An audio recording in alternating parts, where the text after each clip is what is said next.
नमस्कार, आप देख रहे हैं कैपिटल टीवी और मैं हूं आपके साथ परवीन शेख।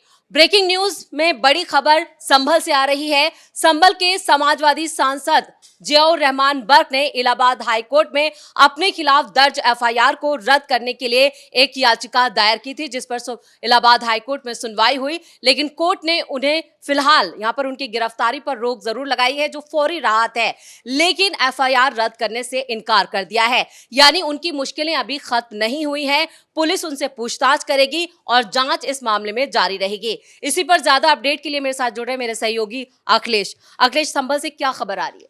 देखिए, सपा सांसद जियाउर रहमान बर्क जो लगातार अपनी कोशिश कर रहे थे कि हां हाई कोर्ट से उन्हें राहत मिल जाए और एफआईआर जो उनके खिलाफ दर्ज हुई थी 24 नवंबर को ही हिंसा के मामले में, वो एफआईआर रद्द हो जाए। लेकिन इस एफआईआर को लेकर हाई कोर्ट ने साफ तौर पर कह दिया है कि ये एफआईआर रद्द नहीं होगी। जो जांच पड़ताल चल रही है वो जांच पुलिस अपनी लगातार करती रहेगी। हां, फौरी तौर पर उनकी गिरफ्तारी पर जरूर रोक लगाई गई है, लेकिन वो भी सशर्त है। पुलिस को यह आदेश दिया गया है कि आप अपनी जांच आराम से करिए, लेकिन उस जांच के दौरान अगर सपा सांसद जियाउर रहमान बर्क अगर सहयोग नहीं करते हैं या पुलिस जब जांच पड़ताल करती है, उनका बयान दर्ज करने के लिए उनको बुलाती है और उस दौरान वो नहीं आते हैं, तब उनकी गिरफ्तारी इस परिस्थिति में हो सकती है। यानी फौरी तौर पर अभी तो उन्हें राहत मिल गई है, लेकिन उनकी गिरफ्तारी के दरवाजे बंद नहीं हुए हैं। हालांकि इनके पास यह मौका भी है कि वो सुप्रीम कोर्ट भी जा सकते हैं एफआईआर को लेकर, लेकिन जो एफआईआर दर्ज हुई है उस एफआईआर में पूरी तरीके से भी जांच होनी बाकी है और लगातार पुलिस तफ्तीश कर रही है, लगातार आरोपियों को पकड़ने में लगी हुई है।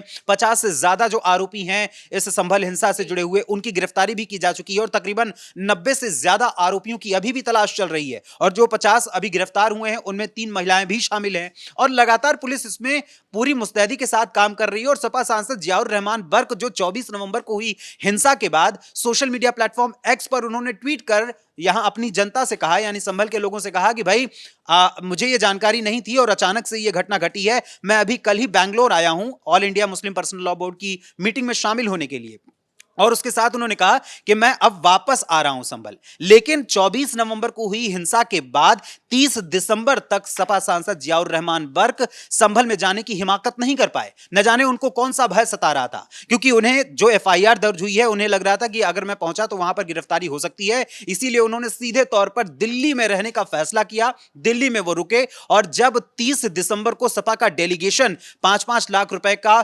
जो चेक था उसे बांटने के लिए जब संभल पहुंचा हुआ था, तो उस 10 लोगों के डेलीगेशन में ये सपा सांसद जियाउर रहमान बर्क तब पहुंचे हुए थे। और बड़े ताज्जुब की बात है कि जो लगातार हवाला दे रहे थे कि संभल की जनता के साथ मैं खड़ा हूं और संभल की जनता के साथ वो बड़ा गलत हुआ है, तो ऐसी परिस्थिति में आप इतने दिनों तक संभल से क्यों भागते रहे?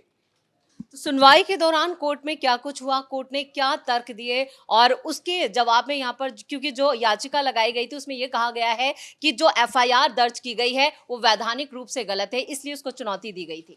देखिए, एफआईआर को लेकर सपा प्रमुख अखिलेश यादव ने भी जब एफआईआर हो गई थी तो उसके बाद 25 नवंबर को उन्होंने कहा था कि सपा सांसद जियाउर रहमान बर्क संभल में थे ही नहीं हिंसा के समय, तो उनके ऊपर एफआईआर कैसे दर्ज की गई। और जबकि उसके पहले अगर हम बात करें 19 नवंबर को जब संभल के शाही जामा मस्जिद के सर्वे की बात कही गई थी और सर्वे करने के लिए टीम पहुंची थी, तो उसके ठीक 3 दिन बाद 22 नवंबर को शुक्रवार का दिन था और जुम्मे की नमाज होनी थी। और जुम्मे की नमाज में सपा सांसद जियाउर रहमान बर्क के पिता ममलुकुर रहमान बर्क ने बड़ी संख्या में लोगों को इकट्ठा भी किया था।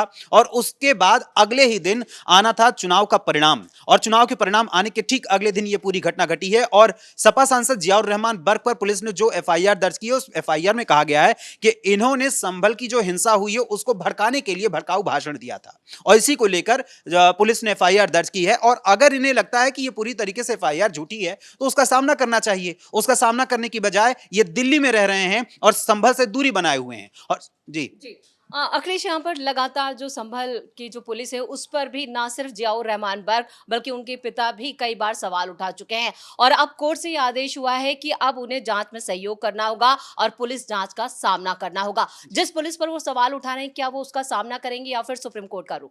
देखिए, जो हाई कोर्ट ने कहा है साफ तौर पर, उन्होंने कहा कि अभी फौरी तौर पर आपकी गिरफ्तारी तो नहीं की जाएगी और पुलिस को यह आदेश दिया है कि इनकी तुरंत गिरफ्तारी ना हो, लेकिन पुलिस की जांच में सहयोग करने को भी इन्हें कहा गया है। और जांच जांच में सहयोग न करने की परिस्थिति में इन्हें गिरफ्तार किया जा सकता है। और इनके पास रास्ता तो खुला हुआ है सुप्रीम कोर्ट जाने का, लेकिन वहां भी अगर देखा जाए एफआईआर को रद्द करने की जो मांग कर रहे हैं वो एक तरफा फैसला हो जाएगा अगर एफआईआर को रद्द कर दिया जाएगा। लेकिन पुलिस की जांच लगातार चल रही है और पुलिस अभी आरोपियों को पकड़ने की कोशिश में लगी हुई है, क्योंकि जो संभल हिंसा के दिन जितने आरोपी चिन्हित हुए हैं, चाहे वो सीसीटीवी फुटेज के जरिए हुए हों, चाहे ड्रोन कैमरों के जरिए हुए हों, उनकी पहचान कर उनकी तलाशी की जा रही है। 50 से अधिक की गिरफ्तारी तो हुई है, लेकिन अभी तकरीबन 90 से अधिक ऐसे आरोपी हैं जिनकी तलाश की जा रही है, जो पत्थरबाजी में भी शामिल थे, हिंसा में भी शामिल थे। और उनमें मुख्य आरोपी के रूप में पहला नाम सपा सांसद जियाउर रहमान बर्क का है और दूसरा नाम है इकबाल महमूद, जो वहां के स्थानीय विधायक हैं, उनके बेटे का नाम है।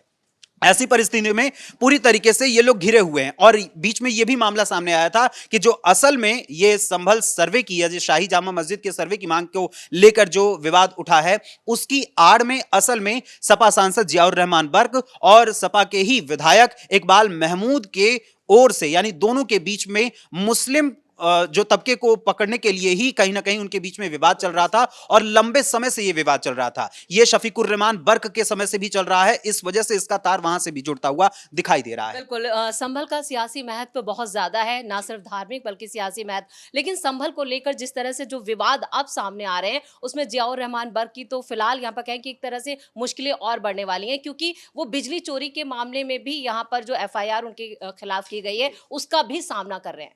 बिल्कुल, उनके खिलाफ बिजली चोरी के मामले में 1,91,00,000 रुपए का जुर्माना लगाया गया है और उसके अलावा उनके पिता के खिलाफ भी एफआईआर दर्ज हुई है, क्योंकि ममलूकुर रहमान बर्क ने यूपीपीसीएल के जो अधिकारी या कर्मचारी उस दौरान पहुंचे हुए थे वहां पर बिजली चोरी की जांच करने के लिए, तो उन्होंने उनको धमकाया था कि हमारी सरकार आएगी, समाजवादी पार्टी की सरकार आएगी तो हम देख लेंगे तुम्हें।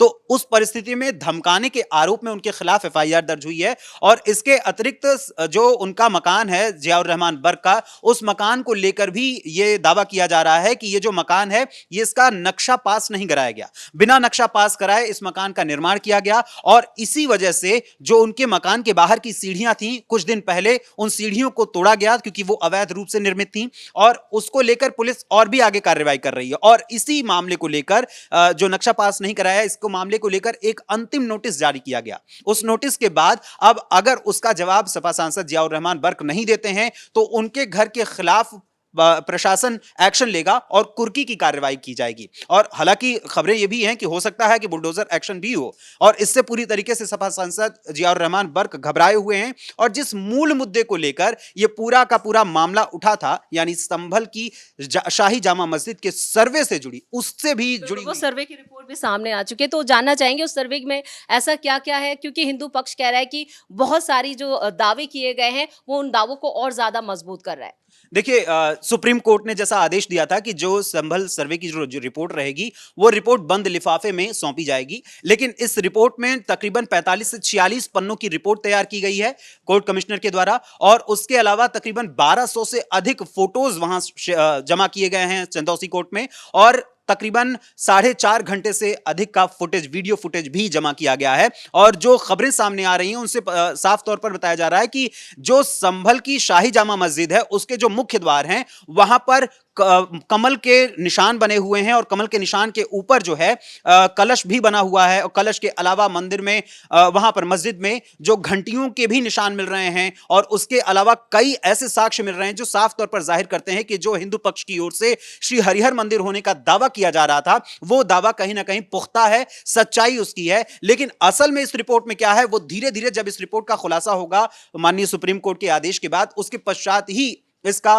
पूरा का पूरा एक प्रक्रम जो है वो सामने आएगा। और इसको लेकर पूरी तरीके से मुस्तैदी भी बरती जा रही है। और आज चूंकि जुम्मे की नमाज भी है, इसके लिहाज से जो शाही जामा मस्जिद है उसको लेकर पूरी तरीके से पुलिस चौकन्ना है, वहां आरएएफ की फोर्स भी तैनात है, और उसके साथ कई थानों की पुलिस भी बुलाई गई है कि किसी भी प्रकार की कोई हिंसात्मक घटना न घटे। क्योंकि 22 नवंबर को ही इसकी शुरुआत हुई थी। 19 नवंबर को जब संभल में सर्वे हुआ था तो उस दौरान कोशिश तो की गई थी कि भीड़ को इकट्ठा किया जाए, क्योंकि जब सर्वे की टीम पहुंची थी, कोर्ट कमिश्नर पहुंचे हुए थे शाही जामा मस्जिद पे, तो वहां पर अचानक से कुछ ऐसी खबरें हुई, कुछ ऐसे अनाउंसमेंट्स हुए जिसके बाद लोगों ने अचानक बाजार बंद करना शुरू कर दिया, खास करके मुस्लिम तबके के लोगों ने। उसके बाद जब मुस्लिम तबके के लोगों ने बाजार बंद करना शुरू किया, दुकानें बंद करनी शुरू की, तो हिंदू पक्ष के लोग भी वहां पर अपनी दुकानें बंद करके घर वापस चले गए। लेकिन जब 22 तारीख आई तो 22 तारीख से ही इसका ही पूरा का पूरा प्रारूप रचना शुरू कर दिया गया और 24 नवंबर को अंततः वह हिंसा हुई जिसकी पूरी प्लानिंग कहीं ना कहीं पहले से की जा रही थी